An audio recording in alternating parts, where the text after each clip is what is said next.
Chapter 2: The Frequency of Fear. Andrew had never run toward danger before. He had chased stories, yes, followed rumors through back alleys and corporate hallways, but this was different. This time, the story was alive, humming in the walls, pulsing beneath his feet.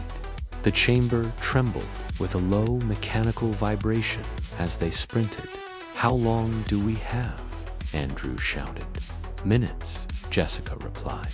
"Maybe less." Behind them, echoes multiplied, boots striking metal flooring.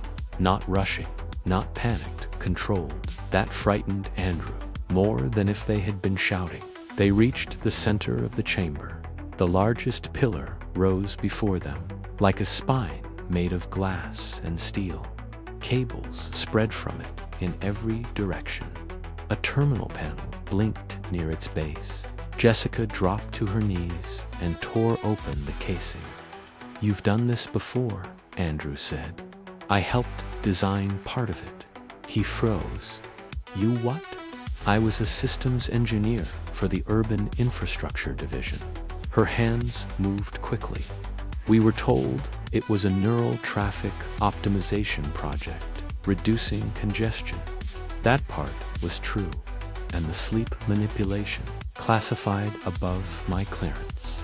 "I found out by accident." Another siren wailed, closer now. The metal door slammed open. Andrew plugged the device into the terminal. The screen flickered. "Uploading remotely?" Jessica asked. "No. If I send this to a single newsroom, it'll be intercepted." His fingers flew across the keyboard. "I'm broadcasting it everywhere." "You can't be serious." "I am." He rerouted the upload through public Wi-Fi grids, satellite relays, abandoned domain servers. If this went through, it would be an explosion. 40%, he muttered. Heavy footsteps entered the chamber. The men in black emerged from the tunnel. For now, their faces were calm, almost bored. "Step away from the terminal," one commanded. Jessica stood. "It's already in motion," she said.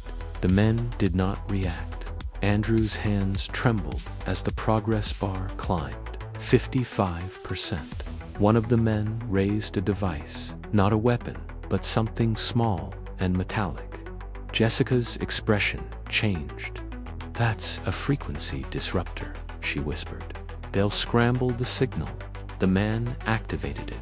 A sharp, piercing tone flooded the chamber. Andrew felt it inside his skull. Not loud, but invasive. His vision blurred. The upload stalled. Signal integrity dropping. The screen flashed. "No, no, no," Andrew breathed. Jessica grabbed a loose cable from the open panel and jammed it into a secondary port. "What are you doing?" Andrew asked. Through clenched teeth, overriding local suppression, sparks burst from the wiring. The hum in the chamber shifted pitch. The disruptor in the man's hand flickered. Upload, 63%. The men advanced. Andrew felt pressure building behind his eyes. Around them, the glowing pillars pulsed erratically. "They're increasing the frequency," Jessica gasped, "trying to knock us unconscious." Andrew remembered her words. Low-frequency signals, keeping the city awake. "Jessica," he said, voice strained. "What happens if the system overloads?" She stared at him. "It could shut down temporarily, and the signal gone for hours, maybe longer." "That's enough." Understanding flashed between them. "Andrew, it could cause neural backlash in the city. People collapsing. Panic. They deserve to sleep." The men were only meters away now. Upload, 72%. Andrew grabbed two thick cables and crossed them. Electricity snapped through the panel. The chamber's hum rose into a deafening roar. The disruptor device exploded in sparks. Upload, 81%. The pillars began to flicker violently.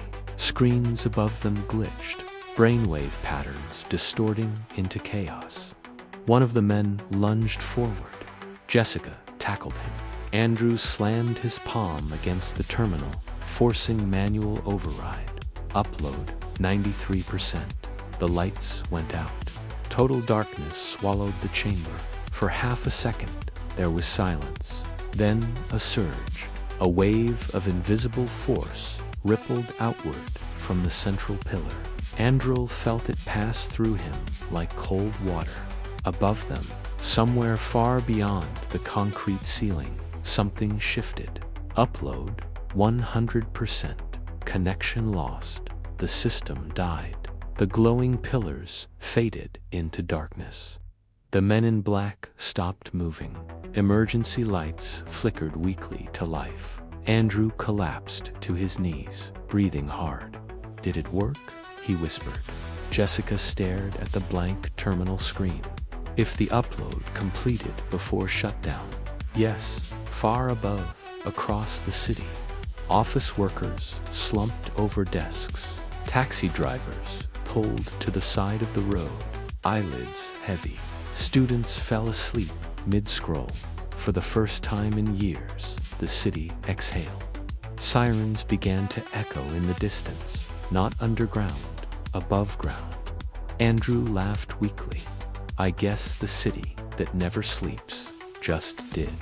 Jessica didn't smile. "They'll call it a cyber-attack, a malfunction.